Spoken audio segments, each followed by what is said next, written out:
Kami menang TikTok Awards Malaysia 2024 kategori Sports Creator of the Year. Sports Creator of the Year adalah Ahmad Anas. Assalamualaikum. Alhamdulillah. Sempena kerjaan ini, kami nak buat giveaway 7 barang eksklusif. Tapi sebelum tu, kami nak cerita sikit perjalanan kerjaya kami dan nak sampaikan satu berita gembira untuk korang. Sejak kecil lagi, impian kami berdua sama, iaitu nak jadi pemain bola sepak profesional. Dalam perjalanan kerjaya kami, banyak cabaran dan juga kejayaan yang kami dah peroleh. Pada tahun 2020, kami berdua sambung kerjaya bola sepak kami di Liga Spanyol.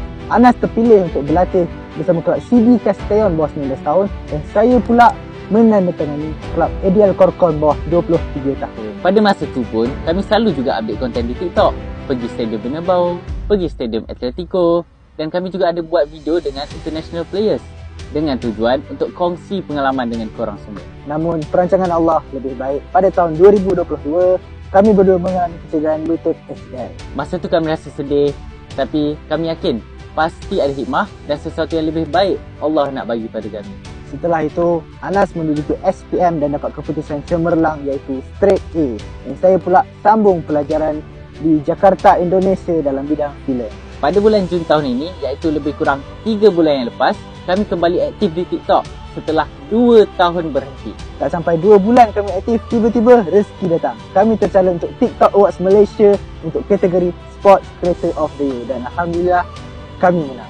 Sempena pencapaian ini, kami ada berita gembira untuk korang, iaitu pada bulan September ni, Ahmad Anas akan ke United Kingdom untuk bawakan konten yang lebih menarik untuk korang. Kita akan kongsi pengalaman pergi tengok match kat stadium. Cuba korang komen stadium mana korang nak kita orang pergi. Kami juga akan cuba dapatkan pemain di sana seperti Kobe J untuk kita buat konten bersama dan banyak lagi konten best-best yang kami akan buat kat UK nanti. So hari ni kita orang nak buat giveaway 5 biji bola eksklusif Ahmad Anas dan 2 botol eksklusif dari TikTok yang kita orang dapat dari official TikTok Malaysia. Caranya mudah je, korang cuma perlu follow, like, copy link video ni dan komen tag 3 kawan korang dan kami akan umumkan pemenang pada 1 September. Sekali lagi kami ucapkan jutaan terima kasih dan teruskan bersokongan anda. Kami Ahmad Anas, Assalamualaikum.